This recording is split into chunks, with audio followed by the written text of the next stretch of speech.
Shalom everyone, my name is Mika, and today I would like to introduce you to a Kabbalistic meditation practice. For those of you who are a little familiar with Kabbalah, it focuses a lot on the Sefer Yetzirah, which is also sometimes known as the Jewish Tree of Life. If you're unfamiliar with it, you could probably Google it and find all sorts of images on it. It is the 10 Sephirot. Each one has meaning, and each one is used in Kabbalistic practices. The other main thing that is used in Kabbalistic practices are Hebrew letters. And this can be difficult for a lot of people who don't know Hebrew, because almost all real Kabbalistic practices involve Hebrew in some way, even if it's just understanding the basic alphabet. And this practice does as well. So I will explain what I need to. I don't want to go over everything about the Hebrew language. But in Kabbalah, the Hebrew language is broken up into 3 sets, where the letters are broken up into 3 categories. There are the 3 mothers, the 7 doubles, and the 12 elementals.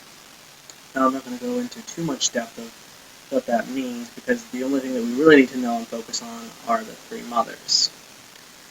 So the 3 mothers are 3 Hebrew letters, which I wrote down here. They're the Aleph, usually seen as the Hebrew A, or the silent letter, the Mem, which is the Hebrew M, and the Shin, which is the Hebrew Shah. So those are the 3 mothers. And those are the 3 letters that we will be using for this practice, or are needed for this practice. So this practice comes from the Sefer Yetzirah, one of the older books in Kabbalah, and it deals with which of those letters are associated with which Sephirot, which I will show you here. For those of you who are familiar, this is the top of the Tree of Life. These are the top 3, Keter, Chokmah, and Bina. So you can see that I have them shown, the Sephirot, and then the letter that is associated with. So Aleph is associated with Keter, Chokmah is associated with Mem, and Bina is associated with the letter Shin. So this is important dealing with consciousness. So Kabbalists will say that most of us function our everyday life in Bina consciousness. Bina is understanding. It's the Sephirot of understanding. And this is where we're mostly functioning at. This is like your functioning knowledge of the world. Chokmah is wisdom, and more specifically divine wisdom. And this is often a little bit more out of reach for people. And most of us are not living a day-to-day function in Chokmah consciousness. We're usually in Bina. Bina is the easiest way for us to interact with the world. However, Chokmah consciousness is the closest most people could ever get to being part of the divine consciousness. So how do we rectify this? How does one shift from Bina consciousness into Chokmah consciousness? Well, this is what this practice tries to do, and what it tries to focus on is shifting from one into the other.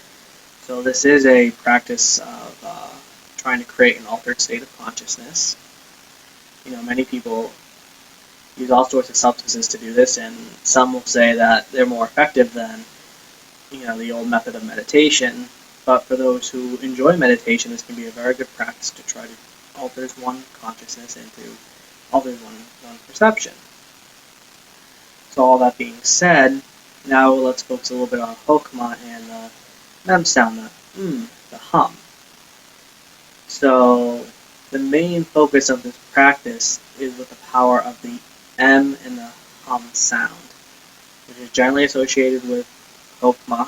It is associated with divine wisdom. And there is no coincidence that Hinduism has the Om, because this is a strong sound in Kabbalah as well, and with trying to shift your consciousness.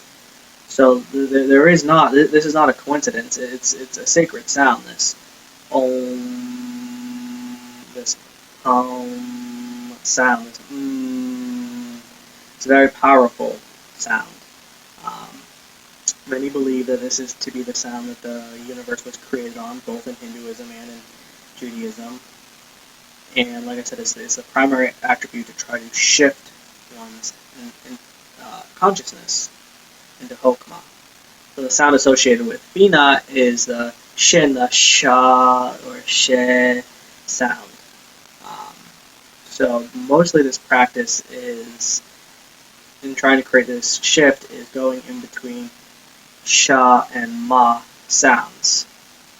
So usually what you would do is you would pick, a vowel sound. Let's for right now say Ah, and that will be the base sound for the Sha. So you go Sha, Sha, Sha, Sha, at the end of which you will put a Ma sound, but you will change out of the 5 basic vowel sounds, the Ah, E, O, E, and U.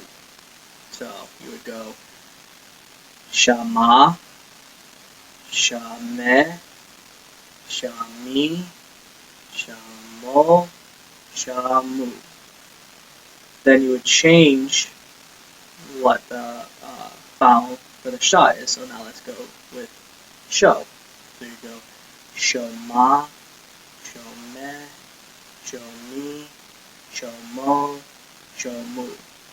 Then you go with the S sound. So Shema, Sheme, Shemi, Shemo, Shemu. And you would continue this for the remaining 2 sounds, the Sho and then the Shu. You go Shoma, and then Shuma, Shome, Shomi. So that's the basic principle of this practice. And like I said, you do it in a meditative state. You would try to get into a relaxed environment, and you would continue to do this like a mantra, like you're going Om, but instead you would go Shoma, Shome, Shomi, Shomo, Shomu. A lot of Kabbalists will also focus on the M sound, putting a lot more emphasis on it since you're trying to shift into Hokmah consciousness. So you more like really slow down the M with the vowel part and make the cha or the ch with the vowel sound quicker. And that's the gist of this practice. I hope you enjoyed this video, and hopefully you gain something from this practice. Thank you very much. Have a good day.